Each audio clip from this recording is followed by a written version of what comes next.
pada yang berprestasi, bukan diberikan karena koneksi. Tahu udah gimana rupanya prestasimu?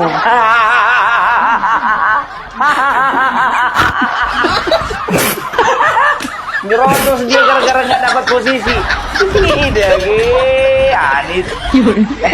Dia itu anakmu bilang katanya daripada nganggur. Oh ya, jangan lupa juga, dulu Pak Anies juga bisa jadi menteri di era Jokowi juga karena koneksi lewat Pak JK. Atau dulu ketika Pak Anies jadi rektor Universitas Parmadina juga karena koneksi dari Pak JK. Coba dijawab. Ada yang komen nih, gimana rasanya digituin, gak enak kan? Bayangin aja Pak Anies tiap hari digituin. Beliau juga sama kayak kita, punya perasaan dan lain-lain. Dan apa yang beliau ucapkan selama ini juga fakta. Yang mana yang fakta? Gimana perasaan Pak Prabowo saat mendengar itu? Dikatain pelanggar HAM gitu. Pelanggar HAM berat lah segala macem. Presiden omon-omon lah, modal joget-joget doang lah. Presiden udah mau mati lah kata kalian. Dan juga Gibran sering dikatain pelangak-pelongok lah. Ya, pilpres jalur orang dalam lah, koneksi lah. Gimana? Perasaan mereka gimana? Lu mikirin nggak? Tidak konsisten, selain tidak konsisten dalam berucap, Anies juga tidak konsisten dalam menjabat. Ya. Sehingga Anies menjadi salah satu contoh yang baik untuk tidak dipilih gitu.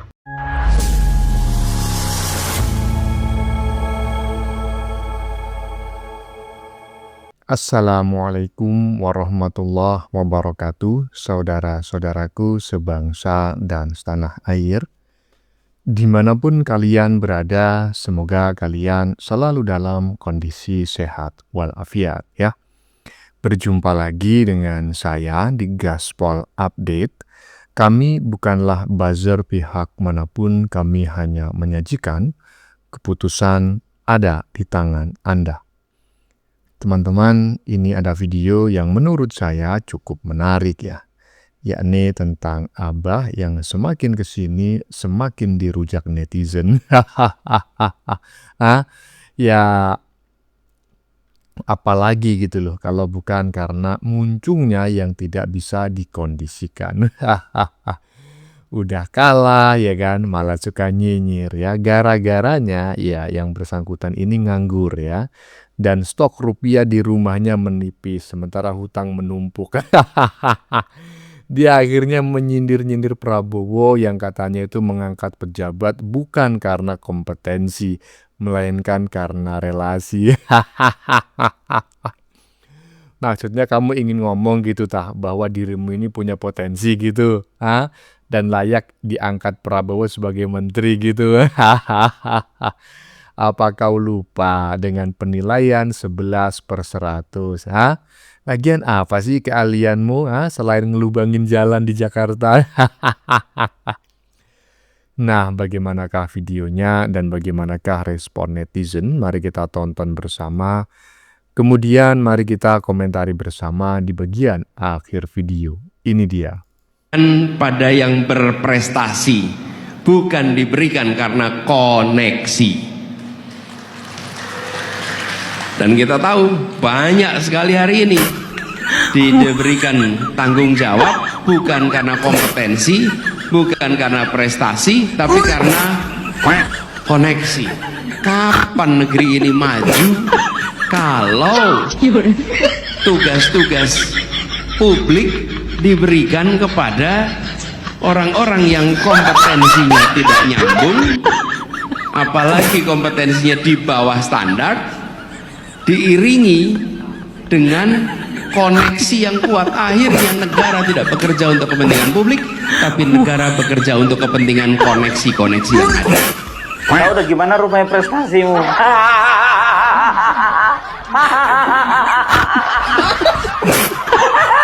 Ngerosot dia gara-gara nggak dapat posisi. Tidak, Anies. Dia itu anakmu bilang katanya daripada nganggur. Kalau Anies nggak usah heran kita. Kemarin aja waktu berdoa biar tahu kalian, kalau nggak ada acara Idul Adha ya atau apa ya, lupa aku. Itu juga doanya. Disematkan kata-kata Ya Allah, di mana negara kami ini bisa maju? Di mana negara kami ini bisa makmur kalau pemberian posisi diberikan kepada yang punya koneksi daripada yang punya kompetensi? Gitu sih doamu kan?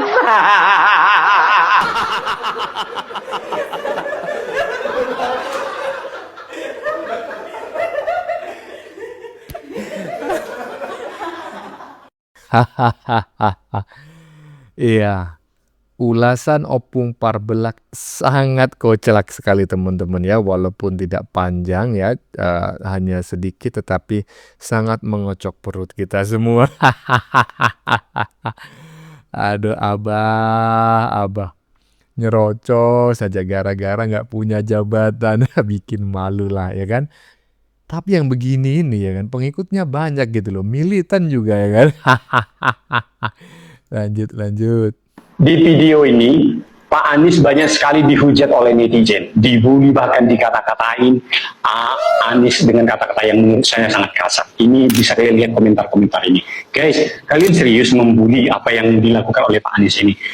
Dalam video ini kan benar yang dibilang Pak Anies, bahwa sekarang itu kebanyakan pejabat-pejabat yang dipilih itu kecenderungan bukan karena prestasi atau kapabilitas, tapi karena koneksi, kedekatan, dan relasi. Lalu kalian bully Pak Anies, padahal apa yang disampaikan itu real. Bagaimana menurut kalian guys terkait apa yang dilakukan oleh netizen ini? Bukan begitu persoalannya Bang. Apa yang disampaikan oleh Abah ini benar gitu loh omongannya, tetapi faktanya tidak benar. Pertama, Prabowo tidak hanya mengangkat orang-orang ya menjadi pejabat baik itu di kementerian maupun di namanya BUMN. Ya mungkin adalah sebagian karena relasi ya kan, tetapi nggak sedikit juga yang karena memang karena kompetensinya gitu loh. Jadi itu yang masalahnya yang bikin dirujak netizen. Dan yang kedua ya kan, Abah ini kan juga menjadi menteri, bahkan menjadi gubernur Jakarta kan juga karena relasi. Emang apa salahnya gitu loh mendapatkan jabatan karena relasi. Ingat loh ya, apakah mungkin seseorang akan mengangkat orang lain walaupun seorang ahli tapi nggak kenal? Kan tidak mungkin, harus kenal dulu atau minimal ada jembatan yang mengenalkannya gitu loh. Jadi ini bukan persoalan serius sebetulnya, cuma dibesar-besarkan oleh Abah yang memang saat ini mungkin berharap diajak Prabowo. Lanjut. Ironi politik ala Pak Anies, ngejek koneksi padahal besar dari koneksi. Dan kita tahu banyak sekali hari ini diberikan tanggung jawab bukan karena kompetensi, bukan karena prestasi, tapi karena koneksi. Kapan negeri ini maju? Pak Anies baru-baru ini nyindir pemerintahan Prabowo karena katanya banyak jabatan dikasih bukan karena kompetensi, tapi koneksi. Tapi bukannya beliau dulu juga naik karena sistem yang sama ya? Kadang lucu ya, orang dulu diuntungkan dari sistem, sekarang malah nyalahin sistemnya. Jadi sebenarnya yang salah sistemnya atau salah kita yang memang lagi nggak diuntungkan aja? Mari kita bahas. Pertama, Pak Anies bilang jabatan di pemerintahan sekarang dikasih karena koneksi. Tapi kalau kita flashback dikit nih Pak, bukannya dulu juga begitu ya? Beliau juga bisa jadi gubernur DKI Jakarta juga karena dukungan dan koneksi politik dari Prabowo. Bukan karena tiba-tiba rakyat Jakarta serempak minta beliau maju. Sepakat nggak? Oh ya, jangan lupa juga, dulu Pak Anies juga bisa jadi menteri di era Jokowi juga karena koneksi lewat Pak JK. Atau dulu ketika Pak Anies jadi rektor Universitas Parmadina juga karena koneksi dari Pak JK. Coba dijawab. Kedua, tanpa koneksi waktu itu mungkin beliau masih sibuk di seminar, nulis opini, atau ngajar di kampus. Ironinya, orang yang dulu diangkat oleh sistem koneksi sekarang malah kritik sistem yang sama. Kok lucu? Ketiga, padahal koneksi itu bukan aib. Semua orang paham, termasuk beliau. Koneksi bukan berarti nggak kompeten, tapi justru jalur akses menuju kesempatan. Dalam politik, koneksi dan kompetensi itu bukan musuh, tapi saling melengkapi. Yang membedakan cuma satu, ada yang jujur ngaku bahwa koneksi bagian dari realitas politik, dan ada juga yang pura-pura suci seolah berdiri sendiri tanpa koneksi siapapun. Keempat, Pak Anies juga pernah membuat TGUPP yang semua itu diduduki oleh tim ses dan koneksi Pak Anies. Apakah mereka nggak kompeten? Tentu saja kompeten. Saya tahu orang-orangnya, saya kenal beliau-beliau semua, termasuk bahkan orang yang saya pernah dekat. Jadi sebelum nyindir soal koneksi, mungkin bisa bercermin dulu, karena nggak semua orang orang lupa siapa yang dulu juga naik berkat sistem koneksi itu sendiri. Gimana menurut kalian? Nah, ya. Abah, kalau di rumah Abah tidak ada cermin, tidak ada kaca, ya mintalah sama anak-anak Abah, ya kan? Hahaha. Biar dibelikan di Grogol atau di Tanah Abang, murah, cuma 1.000, ya kan? 10.000 dapat 5. Abah ngomong ngalor ngidul tapi nggak bisa ngaca, kocelak. Lanjut. Sekarang, ya, Anies bicara soal koneksi politik, ya, seolah-olah hal itu, jabatan itu berdasarkan koneksi, kenalan, dan politik itu hal yang seolah-olah ya, hal yang haram, ya. Padahal Anies Baswedan lahir dari hal yang dalam tanda kutip diharamkan tersebut, ya. Nah, jangan juga Anies akhirnya seperti yang sudah bicara hari ini A, besok B, bicara kemarin A, besok B, ya. Sudah banyak bukti-bukti bagaimana ketidakkonsistenan Anies Baswedan, ya, dalam menyampaikan atau dalam berucap. Tidak konsisten, selain tidak konsisten dalam berucap, Anies juga tidak konsisten dalam menjabat, ya. Sehingga kita bisa mendapatkan, ya, ada keuntungan juga negara ini, akhirnya kita bisa mendapatkan bagaimana agar supaya kita memilih, ya, di dalam pemilu, pilkada, dan pileg, memilih calon-calon pejabat, ya. Anies menjadi salah satu contoh yang baik untuk tidak dipilih, gitu. Iya. Menarik sekali apa yang disampaikan oleh konten kreator barusan, ya, oleh seorang influencer barusan yang menyatakan bahwa Abah adalah salah satu yang memang terbaik untuk tidak dipilih. Aduh, Abah semakin bacot, ya, semakin turun derajatmu. Ibaratnya apa? Aset, ya. Ibaratnya aset itu semakin kau banyak ngomong, ya kan, semakin jatuh harganya. Semakin turun, kocelak. Lanjut.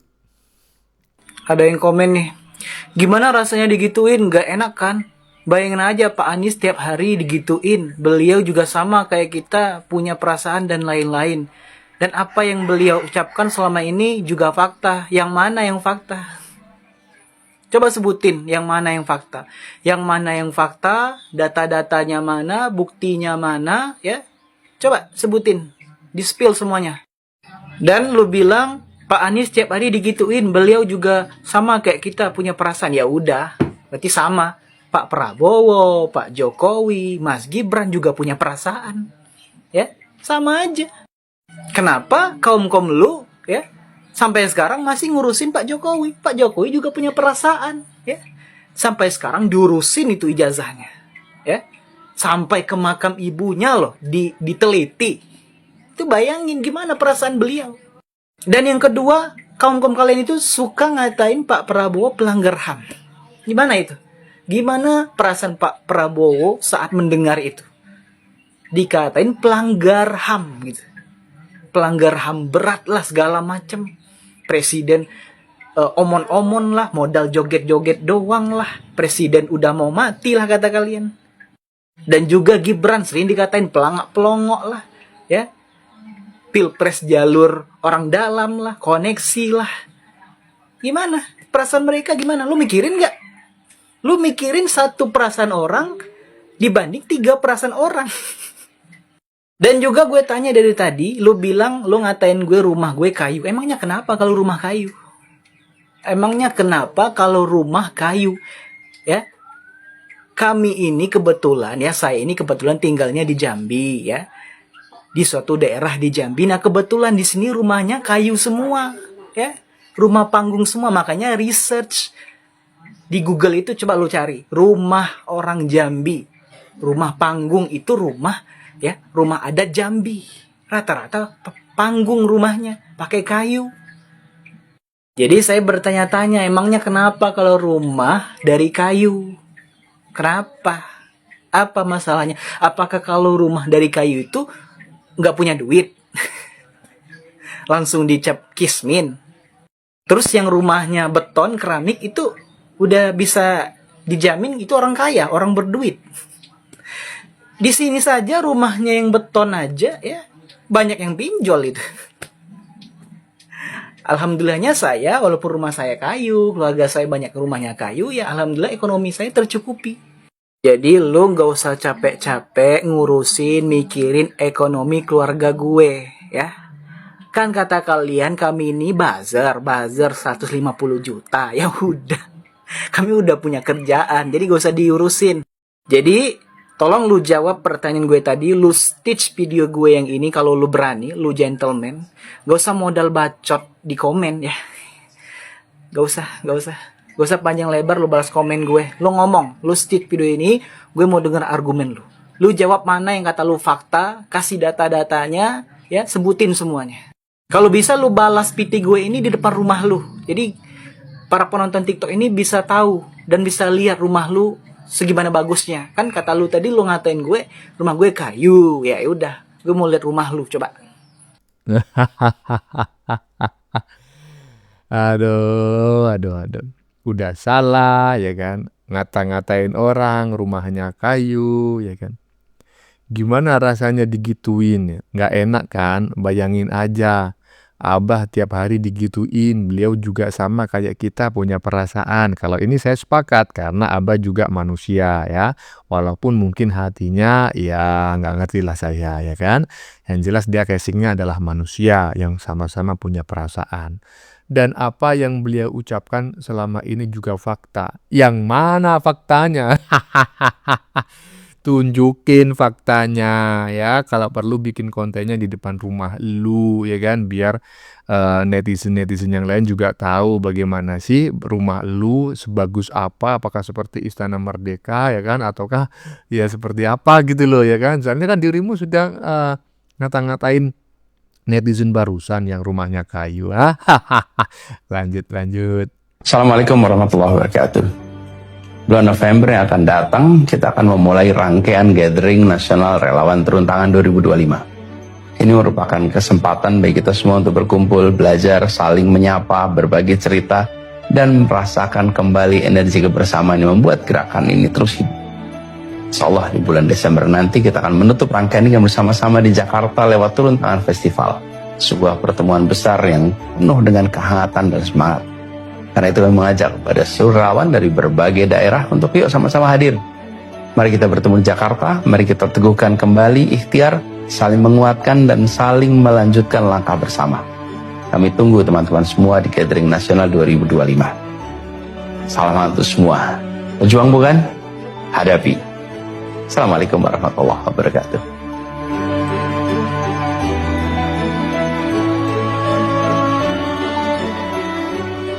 Yakin yang datang cuman ternakmu aja ya kan, Panci CS dan kawan-kawan. Gerakan turun ke jalan, family gathering tapi turun ke jalan. Gimana ceritanya? Katanya kuliah di Amerika ya, tentu paham lah apa yang dimaksud dengan family gathering ya kan, atau gathering ya, community gathering dan lain-lain yang berakhiran gathering. Kalau turun ke jalan ini mah demonstrasi, tapi ya kita lihat aja bagaimana perkembangannya. Apakah nanti benar-benar bahwa yang datang itu 24% rakyat Indonesia ataukah cuma 24 biji? Seperti yang sudah. Bagaimana menurut kalian? Keputusan ada di tangan Anda. Silakan tulis di kolom komentar baik Anda yang setuju maupun yang tidak setuju dengan isi konten ini. Sebelumnya saya memohon maaf ya jika dalam penyajian konten ini ada kata-kata yang menyinggung, kurang tepat penggunaannya atau ada data yang dianggap keliru atau salah. Saya memohon maaf yang sebesar-besarnya. Kita jumpa lagi di lain video. Salam NKRI.